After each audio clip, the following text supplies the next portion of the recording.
Greetings and salutations, everyone. My name is Featherhoof. And this is CarnagePanda. And we are back once again for another anime talk. We're on week 9, I believe? We're on week something or other. Well, we watched a lot of episode 9, so I'm going to call it week 9, even though some were episode 8. Or no. Yes. Something to that effect. Oh, what a week we had. We had some confusing episodes this week, some fun episodes, and some sad episodes. Some pull at your heartstring episodes. And 10 points goes to whichever house figures out which is the most confusing episode we watched this week. It may be coming up right about now. Okay, today we watched Hanebado, and I don't know what to say about this episode. It seemed completely out of place within the narrative structure. Did we watch Hanebado? Because I don't know what that was supposed to be. Yeah, this is, we have Connie in this episode. Yeah? Who... Well, again, do we? Who the fuck was that? Completely out of character from the previous episodes that we've seen her just being a completely enormous bitch. Yeah, like, okay, you introduced this character many episodes ago. She is a horrendous, self-centered, self-aggrandizing asshole. She's like, I'm better than everyone. I'll do a doubles match by myself. Fuck you. And then at the end, it's like, your mom ain't your mom. She's my mom. Fuck you. It's like, wait. Okay. We've established this character. We hate this character. She's an antagonist. Got it. She drove on Ayano into her psychoses that we've seen up until this episode. Yeah, Ayano being in psycho mode is completely her fault. Yes. And in this episode, she's trying to make up, and she wins something out of a machine, and she's going to give it to her because earlier in the episode, her keychain or whatever it was on her backpack broke, and she wanted to get another one. So that confused me first off. It's like, Connie and her other friend from her school show up just like, hi, we're here, and we're all buddy-buddy, we're just talking casually. Oh, you need a replacement for your thing? Come with us, we're gonna go get one. And it's just sort of like, okay. Yeah, and they kind of go to Hanebado Gold Saucer. Yes. And there's like this whale thing, which is the Way? Yeah, Way. And I guess I had a hard time understanding this whole part because they're basically at like you put, for you Final Fantasy aficionados, they're at the Gold Saucer that's all whale themed, and they're winning prizes, playing games, having fun together. Oh my god! And it's like, okay, where is this going? Yeah, they had been at each other's throats, and now Connie is all like, from being all like self-confident and fuck you, now she's like, I'm all unsure of myself, and I don't know if I should really say this thing, and I'm gonna blush through 90% of this episode. It's like, who are you? And she goes up to Ayano, and she's like, we need to be a family, and I couldn't get over this because this is just such a stark contrast. I mean, there's no even like, I was hoping through the whole episode there was going to be a flashback that showed us, okay, something happened to pull her around, like, maybe Ayano's mom, like, scolded her or something, and now she's trying to be all buddy-buddy or something. One could hope. But no, they didn't show anything. It's just suddenly Connie has this, like, her soul was ripped out and another soul was placed in, because that was a totally different personality. Yeah, so a bad person's soul was taken out of her, yeah, and a good person's soul inserted. Yeah, I think Ayano's soul, before she went into psycho mode, was put into Connie's body. Because it's just, I mean, we get a little flashback of Connie as a child, and basically, Ayano's mom adopts her, I guess. She's like homeless or something. Yeah. She's over in Sweden, and she's a homeless Swedish child, and Ayano's mom's like, oh, you could be my kid now. Yeah. And it's like, this episode's confused the shit out of us. And then they just like, they decide we can only talk through badminton. And the entire time, she's like... And again, it's like, where did this character trait come from? Connie's like internalizing, going, just acknowledge me, Ayano, acknowledge me, acknowledge me. It's like, who is this character? And yeah, this is not Connie, so yeah, and then Ayano basically just goes up to her, is like, we can never be a family. And she got Psycho Eyes back. Suddenly she was like back in the Psycho mode. We'll never be a family. It's impossible because I'm abandoning Mom. Yeah, and she's still on the whole kick of abandoning her mom, and I did say this to you that I felt like this had been a filler episode. Yeah. I'm not even sure if this is in the original source material in the manga. Well, even if it was, I mean, I'm just judging the anime on its own merit, based on how they present itself, and they're presenting itself really poorly today. Well, you know how they get like long-running shows that go into filler in the middle of a serious arc where like the bad guy's about to, do something really bad, but tune in next week for wacky hijinks. Yeah. Like just like kind of like an episode of like a series of Naruto where it's like we're in the middle of a high stakes battle, but now we're going to spend 3 months on a flashback about how this character met that character. Mecha Naruto. Badminton Naruto. Yeah, so this is why it's on the bottom of the list for us, because it's just really confusing, really out of place, and I feel like, next week we're going to come back, and Connie's going to start being a bitch again. Because it ends with Ayano going home to her grandparents, and her mom is just, hi, I'm here to be a mom again. It's like, fuck you! You walked out on your kid when she was sick with the flu, and she hasn't seen you in years. Fuck off! It's like, and now and this is ultimately going to be Connie's fate too, because this woman is just a bad person. Yeah. As soon as Connie gets the flu or something, she's going to be like, I need to go find somebody else to trade. Yeah. So this episode is at the bottom of our list today. I haven't even hazard to say.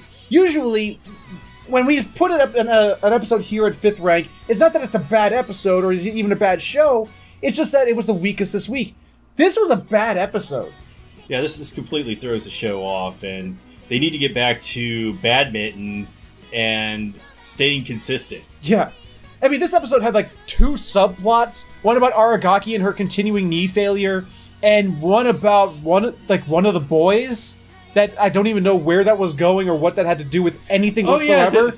Yeah, it doesn't go anywhere. No! Because like the one girl's crushing on him, whatever, and he's like putting his headphones in, and she's like, "Oh hi," and he just runs off. He's like, "Oh, that's scary, man. That girl's got the cooties." Because she was creeping on him though. She was totally creeping on him. But it's just these 2 subplots go nowhere, and it's like, wait, okay. From being one of our favorites last week to this episode just being like, what happened? What happened? So yeah, Hanebado falls flat this week, absolutely flat. So, I don't even want to waste any more breath on it. So with that, we're moving right along. And coming in at number 4 this week is Cells at Work, which is like the perpetual spot for this show this season. Is sort of in this number 4 rank. Well, maybe it'll get higher. You never know. Well, it started really high and then sort of like dropped to 4th place and just stayed there. Because I think they're really running out of ideas because they're rehashing what they've already done. It's like, hey, what were these characters like as kids? And we're doing it again. Only this time we're doing it with characters we've already done it for. Because we've already saw Killer T-Cell as a kid. They had the whole joke about like the T-Cells were like, oh, I feel a disturbance of the Force, like a great secret's being told. Yeah. And it's like, we're doing it again. We're showing Killer T-Cell's past as a shitty, naive, or no, he wasn't even a naive cell. He was like an apprentice T-Cell or something like that. Yeah, they're in their training school, boot camp, whatever. The boot camp where you pass or you die. They call it dropping out, but you drop out because it's literally. Yes. I mean, because when you fail, a trap door opens up and sends you into oblivion. In most contexts of dropping out, it's the individual who drops out. Yes. But if you fail in this school, they're like, nope, and you get a trap door and you go plummeting to your death. Yes. That's dropping out. So it's all about the T cells. It's about helper T cell, killer T cell, and regulatory T cell. About how they met at T cell boot camp, and how they sort of like grew up. How like it sort of swapped around. Like helper, who would become helper T cell is all like super strong and confident and can kick the shit out of everything, and killer, who would become killer T cell is all unsure of himself and he can't do shit and he sucks at everything. Yeah, and he hadn't taken all of his steroids yet. No, so he's a little weak kid. And his resemblance to Naruto is amazing. And I was kind of curious if that scene was kind of an allusion to Madara and Hashirama skipping the rocks. Yes, because there was a scene at the end where they were. Yes, it was absolutely was. But there's really nothing much to say about this episode. I mean, it's sort of why it's fallen. It's not sucky like Hanabata was. Yeah, they're not putting out these travesty of an episode like Hanabata did this week and Angels of Death is doing for the entire season. Unless you're Japanese, because apparently they're soaking that shit up and loving it. Oh, they're just all over that stuff. But it's just a very weak episode. It's like there's nothing about like the body this week. There's nothing about like protecting from germs or viruses or anything. It's just sort of like shit. We need a filler episode. Those characters as kids. It's like T-cell babies. They'll make your dreams come true. And it's like okay, all right, fine. And it shows like. And, like, apparently, like, Killer T-Cell passed his test by accident because Helper T-Cell screams a crazy thing at him. Yeah, because the Killer T-Cell comes up... He's, like, trying to practice on his own because he's not really good in his childhood. And he's coming up with all these crazy attacks, secret attacks that have names, because you can't be in an anime and have an attack that does not have a name to it. Yes. And it's like they're just punches. Yeah. But it's like it was like the secret killer T-cell 43 punch attack. He just punches it 43 times. It's like okay. Yeah, that's what he screams out, and he gets really embarrassed. And I guess he like does a backwards headbutt because they're supposed to differentiate between good cells. It's a situation where you gotta go in there and save the hostages from the bad guys, but they have the good cells in there and they're not supposed to kill them. They're supposed to kill the viruses, which I've actually learned doesn't work that way because your body actually kills the healthy cells too when there's an infection. Yeah. So they kind of got this wrong. Which is kind of funny because when the episode started, I thought to myself, man, I really wish we had a show like this when I was a kid. I would have actually retained more knowledge about how the cells work. And then they actually tell something that's completely false in this episode. So it's like, damn. Well, go prove me wrong, episode. So it was just a fun episode. It was just kind of cute. And it actually has I love the ending, where it's just Killer T-Cell and Helper T-Cell are trying to get the pictures away from the, I can't remember what he's called. It's like a weird name. I just call him the memory cell. But well, that guy's kind of creepy to me. Yeah, he is very stalker creepy. But it's just kind of funny because they're all super embarrassed and they're trying to like beat the crap out of him to take the pictures back. But that's really the highlight of the episode is the end, and it's just sort of other than that, forgettable. I mean, I like the story. You got the characters, you got telling their story when they're children, and it didn't fail. But it's not like, oh my god, this is a great drama, like last week's review Starlight, where it just kind of blows your mind. Yeah. Well, the reason I have such a problem is, as I already said, it's like, they've done this before. Twice. Like, once they did it for Red Blood Cell and White Blood Cell, but it's like, they actually did one for Killer T-Cell. Like, he was a kid already. So maybe you're right, it is going to perpetually stay at number 4, because it's not doing anything wrong, but it's just not doing anything new. Yeah. But it's still fun to watch, so with that, I mean, unless you got anything else to say about the episode, like I said, it was completely unremarkable. That's pretty much it. So, with that, we're moving right along. In third place this week, we have Dropkick on My Devil, which is still a great comedy. It is still fucking hilarious. They're continuing with the hilarity. This episode, they sort of dispensed with any cutie scenes or any, like, happy scenes. What are you talking about? This show is just the epitome of cuteness. No, but, they had the whole date, like, scene, thing in the last episode. Where it was like sort of like, aww. Oh, the date between, yeah. They don't have any of those moments because nope. Medusa goes back to being her ATM. Yes, straight out. Like, this episode just shows that Jashin has a complete, absolute gambling problem. Period. So, and she's just suffering the consequences of it. Yeah, she's kind of dumb because... Kind of? She's supposed to be going to the supermarket, and she gets distracted by a gambling parlor or whatever, and goes in and plays the slot machines. Like, who does that other than Jashin-chan? Nobody. Well, that's not saying nobody. There's people out there. There's people out there that do stupid stuff like that, but... It's really difficult to make money by gambling. But, it's one of those things, you always hear the people who get the gambling addicts and the people who are really believing that shit. They're like, you can't win unless you play. Yeah, that whole garbage. You also can't lose unless you play. That's right. So, it's, what was it? Not only does she waste the entire week's or month's grocery budget, but then she also, then she comes out and sees Medusa, and she like, basically for like $200? Well, the first thing she says to Medusa this episode is ATM. Like, she just says, hey, Jashin-chan, and she's like, oh, ATM? Which just cracks me up because she's got that narrow-minded look, she's awful to her friends, no matter what. And the fact that Medusa is still sticking around with her... And sticks up for her, and makes excuses for her. It's just really ridiculous that she's at this point with it. Yes. She's in a really abusive relationship with Jashin-chan for the sake of the comedy. It is sort of for the sake of the comedy, but at the same time, it's like I really feel bad for Medusa.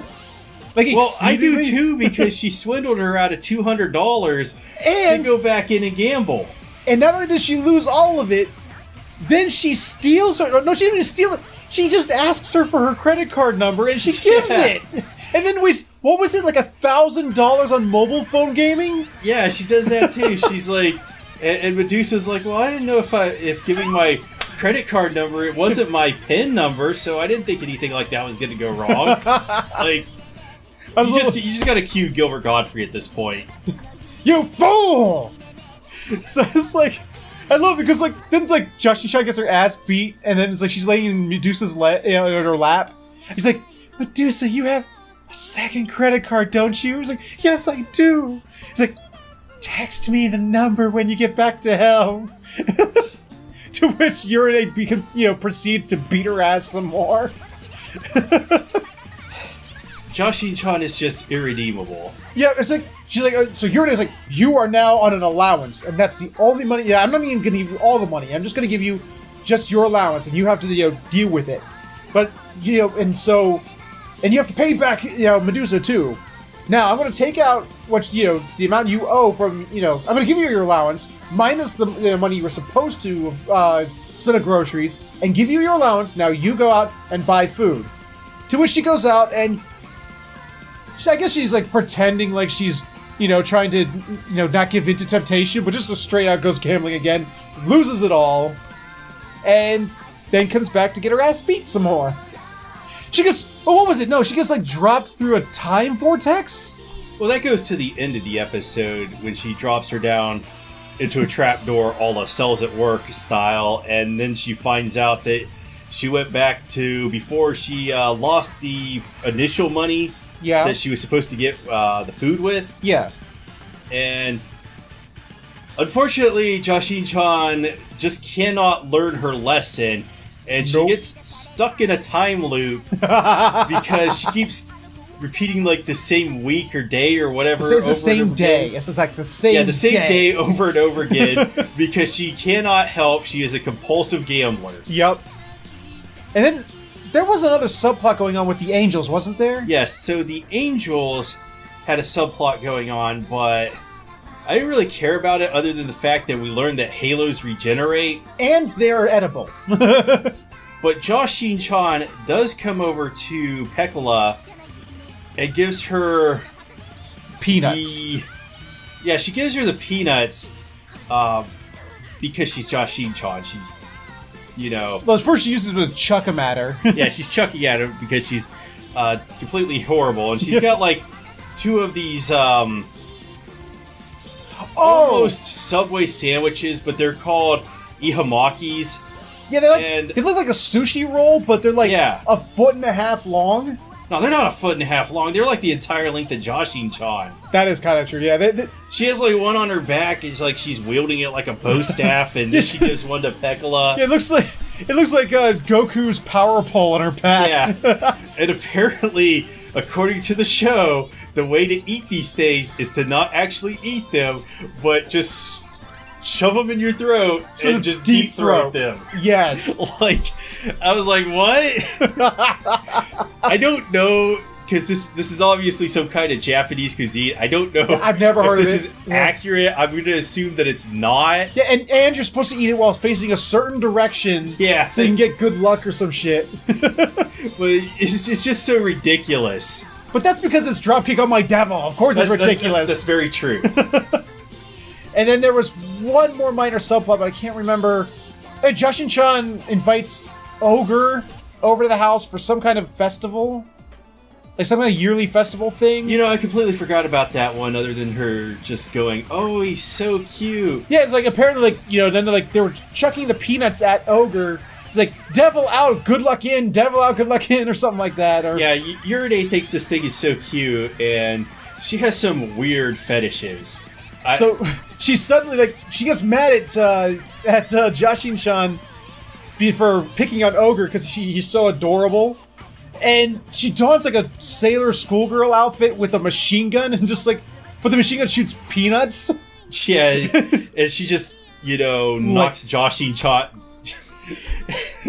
Like she actually goes through the whole it's 80s style where she's still standing, but she's peanut ridden instead of bullet ridden, and just sort of falls over slowly. Yeah, this is an allusion to some movie that was released in the 80s. Yeah. About some girl who is dressed up in the traditional school uniform with a sailor garb, and she has a machine gun. And she fights the Yakuza? She is the Yakuza. Is the Yakuza, okay. So, it's one of the... I get that it's probably one of those ridiculous things like the story of Rikio. Oh, special place in my heart, that movie. But yeah, I think we've gone through all the subplots of this episode. It was fun. It was fun, it was stupid, and it was hilarious. Which, I'm glad they learned their lesson from, what was it, 2 or 3 weeks ago? When it was, wasn't funny anymore for some reason. Yeah, I don't know how they hit that brick wall and then recovered from it. But they recovered well. Usually when somebody stumbles like that, they keep stumbling. Yes. But they picked themselves up, dusted themselves off, and said, wait a minute, hold my beer, I got this. And they do. They absolutely do. But apparently after credits, they've run out of content. Oh, yeah. And we're 8 episodes in, and there's still 4 episodes to go. Yeah. So we're going to see how that turns out next week, but... maybe they're just lying. Who knows? I hope they haven't. I hope they haven't run out of content, because I'm enjoying this show. So, with that, guys, that was our number 3 for the week, so let's talk about our next entry. And coming in at number 2 this week is Review Starlight, where, do you like Hikari? Do you like Hikari? No. Well, too bad, because this episode is all about Hikari. And how she apparently was in another Review Starlight in London. Yeah, when she left Karen, she was in another review troupe in London. Or how Karen Dundon. Yeah, Dundon. Child Karen was so upset that Child Hikari was leaving for Dundon. Dundon, that just cursed place. Taking my Dundon. Hikari away from me.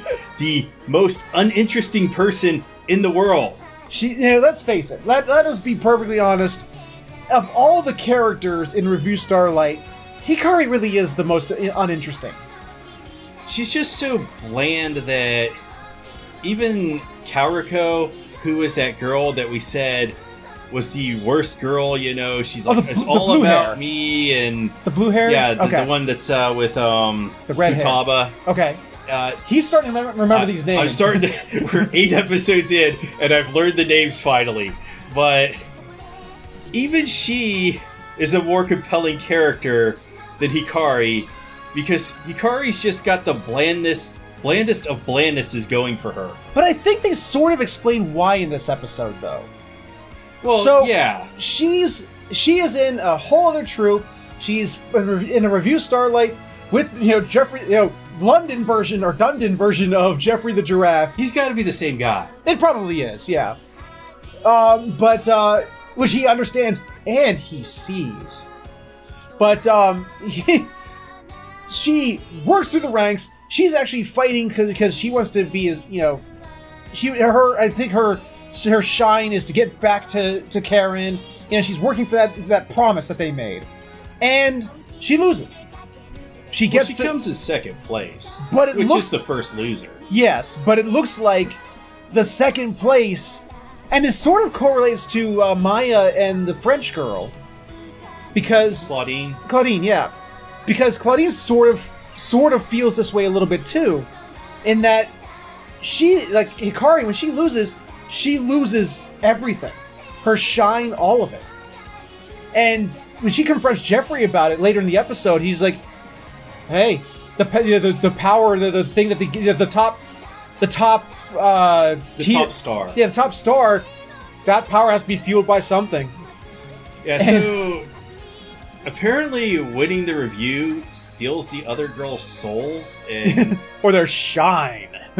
Which is kind of dark. Yeah, so it's like she's still trying to be in her school, the theater school, and she can't do it. She feels nothing, and she doesn't understand why, and she basically calls Jeffrey and just arranges a meeting, and it's just sort of like, the fuck? And I think that's sort of what happens with Maya and Claudine, because Claudine seems to feel,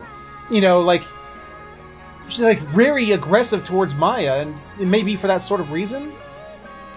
Well, I don't know, because Maya, even though Banana-chan's won every year, because she started the temporal loop, it showed the leaderboard, and Maya's on top this time. Banana-chan's tied for 4th. Well, that's because Banana-chan at the start of the time loop was like, I'm gonna, go back into the shadows, and I'm gonna write the script and help all that stuff out. She kind of took a different role this time around, just because Hikari showed up. Yeah. So this episode actually doesn't really go have much downtime. It shows a little bit of Hikari's life in London. It shows her in the Review Starlight. It shows a lot of Review Starlight battles, until finally it shows her against coming to Japan and fighting Banana-chan.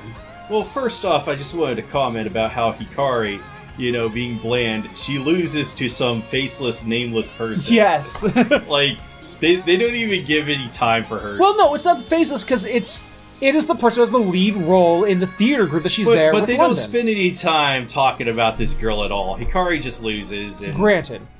And then she comes over to Japan to regain her luster or whatever. Right. So but the thing is, it's kind of neat, because Jeffrey basically says, you shouldn't even have this much. You shouldn't have any shine. The fact that you actually have this much left. He does indicate that she has at least a little bit left. Yeah, and apparently a lot, because he uses the verbiage. It's or at least the translated verbiage was, the fact that you have this much shine left over is actually amazing. Yeah, he's really surprised. Not sure he understands, but he did see. He did see, and I kind of lost my train of thought there. So, like I said, this episode has very little downtime. It's almost entirely spent in Review Starlight. Because after the whole flashback where it shows, how she decided to come back to London, it just picks up right in present day. It's the 6 days of the auditions. The 6th day of the auditions, and Hikari's now pitted against Banana-chan, and Karen's against Claudine, just at the same time, simultaneously, sort of on the same stage but separated. So... And It almost seems like it's unfair. Banana-chan clearly has the upper hand.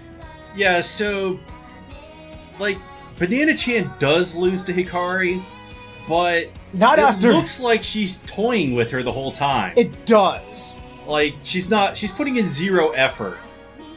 This is just how good Banana-chan is, and I think because of her just fucking around, you know, Hikari got a shot in, and that's what won her. Well, she had to go through a Super Saiyan transformation sequence. Which, fantastic, you know, cinematography in this episode. I mean, even when they're doing still shots, like the shadows of the dinosaurs inside of the museum in London. Yes. Cast against the wall and everything, and the skeleton of the giraffe, which hopefully happens to Jeffrey at the end of the show, because I don't know what his end goal is other than to steal the souls of other girls and give them to the top star. I don't know. The top star being Banana-chan, who starts a time loop, and... yeah, I just wanted to say, you know, Banana-chan...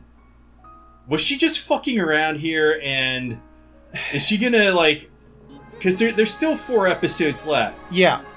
And she's kind of the big bad, even though she's not a big bad. Yeah, she's not... Again, she's not... As we said last week, she's not doing this malevolently. She's not evil, yeah. She's not malevolent. She's a child, and she has a child's mentality. She doesn't want her or her friends to ever have to feel loss or pain or any of that jazz. You know, it's something you would understand a child to wish for. From a certain point of view, too, you know, she's not a bad person because she's stopping the other girls from losing their souls. That, too.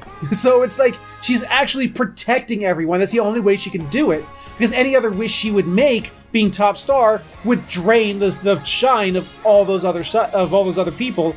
More, you know, and the second place person apparently more so than the others.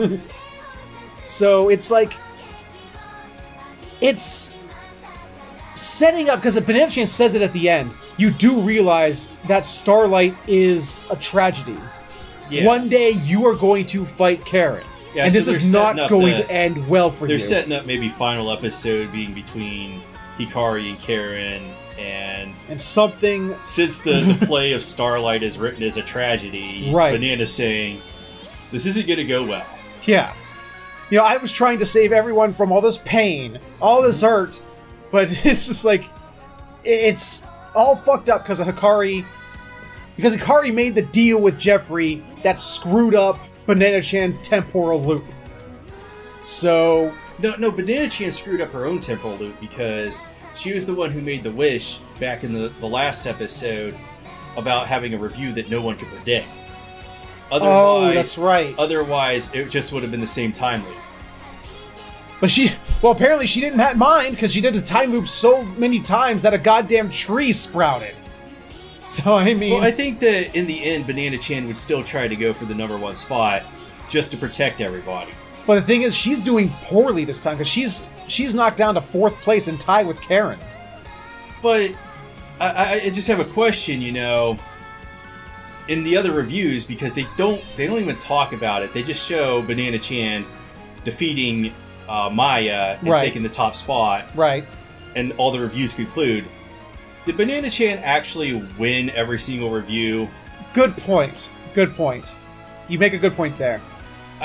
Clearly, she outclasses Hikari. Right. So really, this episode really gets high on the list because it is interesting because it's actually setting up something. It has, as you said, beautiful cinematography, beautifully drawn, beautifully animated, and the fight scene... Beautiful. And the fight scene was really fun to watch. But it falls flat. It falls a little bit flat, and why it's not #1 spot... Well, one, because the other show is just that amazing, but also because Hikari is just not interesting. Of all the girls, she is... Well, maybe now that she's regained her shine, maybe she'll be a bit more interesting in the next coming episodes, but we're kind of going into the final arcs now. Yeah, we're the final third, we're in the downward spiral to the end, and they're setting up to be a tragedy. Final 4. You just don't know how many lights there are. The final third. Oh, well. Yeah, there's 12 episodes. There's 4 to go. The final third. The final third, okay. Yes. So, yeah, we're looking forward to it. Can I speak for you in saying that? As long as Hikari gets... No, I'm looking forward to it. Okay. I'm just still surprised. I'm still surprised. We basically picked this show because we needed a 5th show, and it's turning out to be one of our favorites of the season. So... Well, I like to watch anime originals, which this doesn't even have a source, a manga or anything. They just wrote a script for it and were like, hey, let's do this. So I like to give those kinds of shows a chance. I can always drop them if I don't like them, but this is turning out to be a pretty good time. We definitely like this, but we don't like it as much as we like another show. Hey, Featherhoof, guess what? What? Did we watch Banana Fish this week? We watched Banana Fish this week, and it was fantastic. Yes, it was. I mean, I will never be the same, but it was still amazing. This show pulls absolutely none of its punches. No. So I didn't even see this coming because I was joking around with you just based off the synopsis of the episode. Because if you've watched previous episodes, we made these jokes about Shorter being an unstoppable force. But he kind of does get stopped this episode. Yeah. I'm going to tell you this right now. Do realize this is a recap, which means there are spoilers for this episode. If you do not want this episode spoiled, which I feel bad for anyone who gets this episode spoiled for them, please tell me you're coming to this after you've watched this episode, because we're going to spoil the hell out of a horrible situation. I feel bad for anybody who's not watching this show. That too. So, what do we have? We have AG and Shorter are basically they're at Golzines now. Yeah, everybody's at Golzines except for Ash and Max Lobo. Max these names. And whoever AG's guy I can't wait to see, since this is a 24 episode show, to see what new characters will be introduced over the span of this show. Well, we got a new one this episode. Yeah, we did get a new one, but they just have such interesting names. They do. So let's see. So apparently there's such a thing as, what was it? Acupuncture paralysis or whatever the fuck that was. No, acupuncture anesthesia. Apparently if I were to take a needle right now and stab it in a certain place in his neck, he would just fall down. I mean, I call bullshit on this, but we just have Ute Lung or whatever they. Ute Lung, yes. He just walks over and, since he paralyzed AG in the previous episode to kidnap him, he just walks over and pokes him in the neck with a needle, and AG's like, huh? What happened? You can tell that this was written in the 1980s because of all this mysterious bullshit voodoo stuff. Them damn Chinese, they're sneaky with their mystical acupuncture. Acupuncture magic. Anyway, they're all at Golzines, and Golzine is a reprehensible human being. He wants everybody here so that he can have anal sex with them. Yeah, it's like he in essence he looks at Ute Lung and he looks at AG and goes, "You two, I'm gonna fuck you. That's what I'm gonna do." In the short of it, and let's shorten it down. That's basically what it comes to. And Shorter is apparently, after all the people he's killed mercilessly without problem, a simple pistol whip to the back of the head knocks him unconscious. Yeah, so I don't even think they made contact here. I kind of looked at it. Yeah, it was questionable. I think it was maybe an animation error or something, because the guy just goes he gets that close to Shorter and knocks him out. He's using his telekinetic pistol whip to get him. And Shorter is out cold, and they drag him off to crazy scientist guy. Yeah. What's his name? Andrew? Abraham. Abraham, yeah. So this guy's kind of a stereotypical mad scientist in anime. Yes. Well, not even anime, even in anything, in any medium. I mean, I've seen American, live action movies that have mad scientists. That's stereotypical. That's very true. Banana Fish is a product of its time. Yes. And they're gonna go... Golzine's great plan is to shoot up Shorter with Banana Fish to put the subconscious commands, what do they call that? Subliminal messaging in his head that he has to kill Eiji. And then they're going to pit them in front of Ash, and he's going to kill Eiji in front of Ash, and then himself, because apparently when a person with a banana fish, if their target dies, then they don't have a target, they end up killing themselves. Yeah, they get like super depressed or something. Yeah, like the nightmares and everything, they can't... So that's Golzine's plan, is to destroy Ash in this way, and then like Arthur thinks he's gonna be allowed to kill him after that or something. So they set this up. After the most formal of dinner parties. Oh yeah.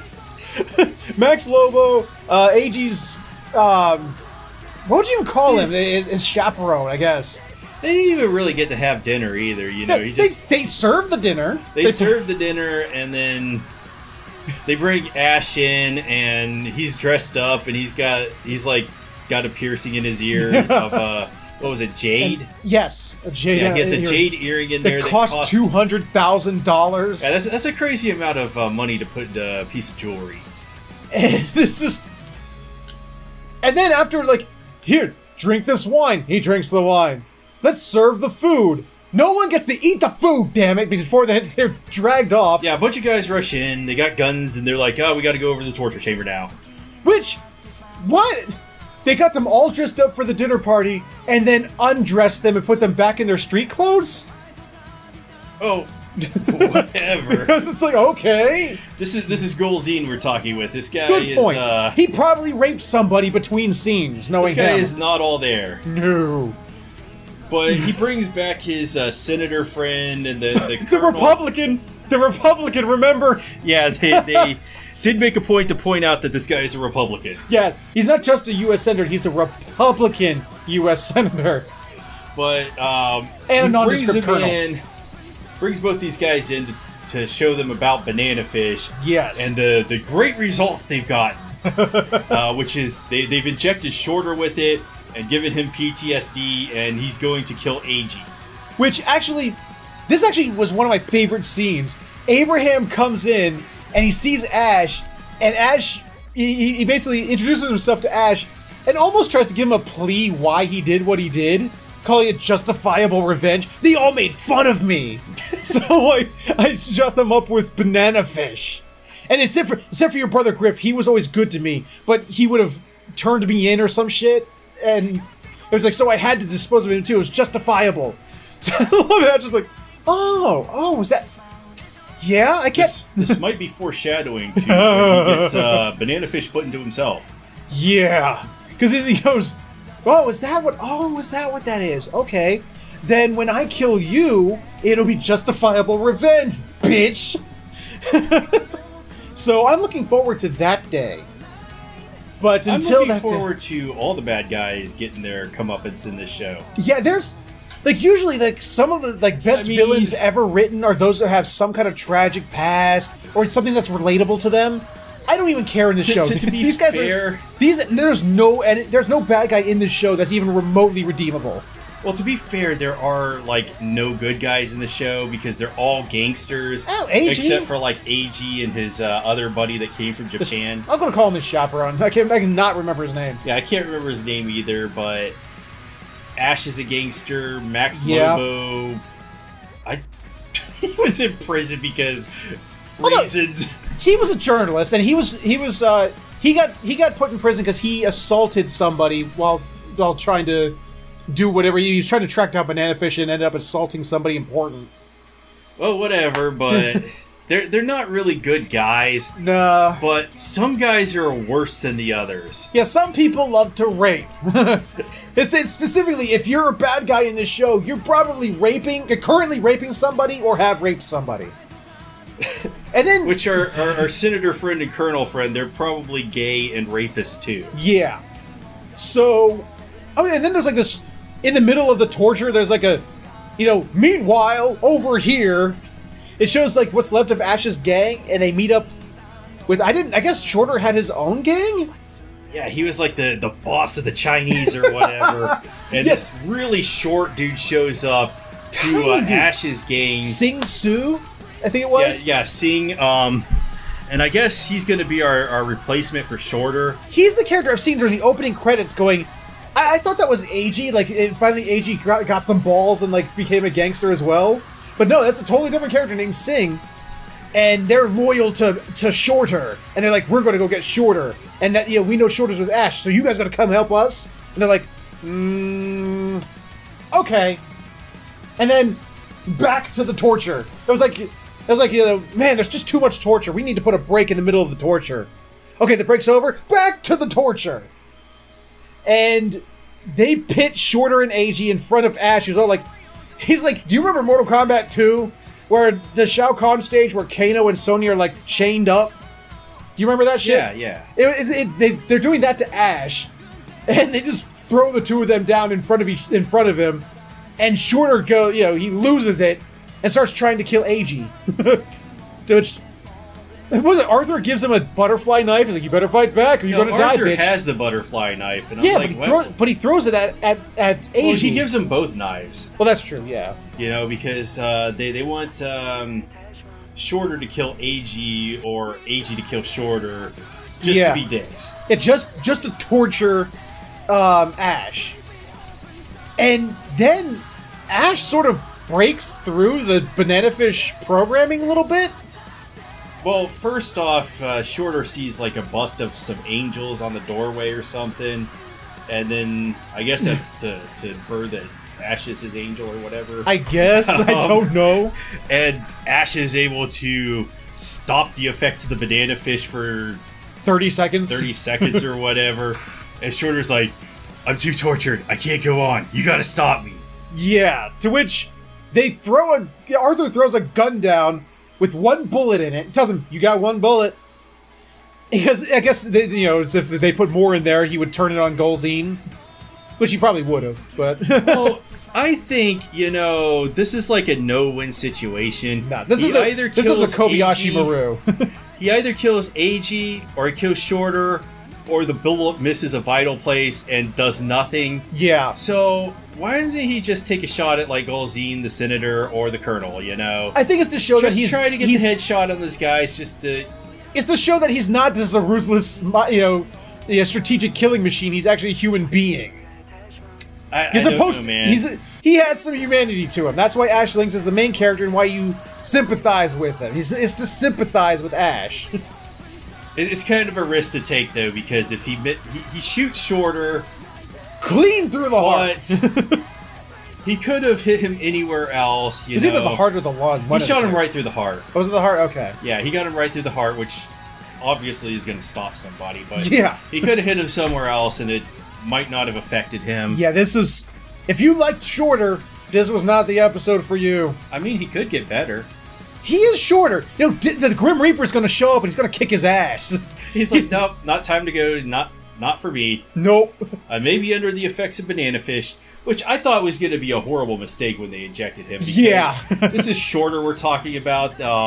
He's been really badass. Yes. And I was half expecting a scene where they inject him with banana fish and he's tied down to a chair. I was half expecting for him to just rip out of the restraints. Hulk out? Just rip out of the restraints and start murdering everybody. It didn't happen, unfortunately. This seems like a bad idea.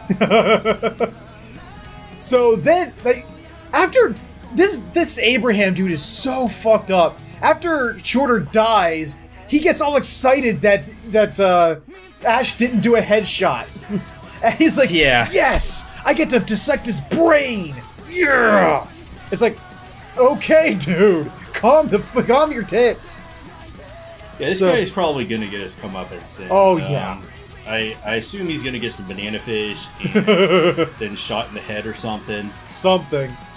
So the episode ends with Shorter's body being dragged out and Ash just breaking down. I think it's one of the few times we've actually seen Ash drop his cool demeanor to just cry in front of everybody. He's he's done right now. Yeah.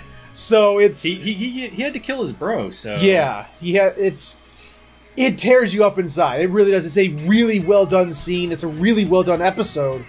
It's just fuck. Yeah, it's a really sad episode that it really hit me in the feels. I was like, shit. I didn't think Shorter was going to go out this early. You know, me either.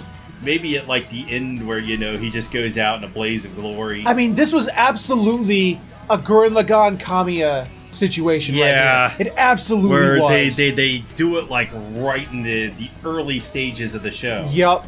It's like you just gotten to know this character. You love this character. Bye. So God, it was such a good episode. And okay, so I just want to talk about something completely unrelated. Please do.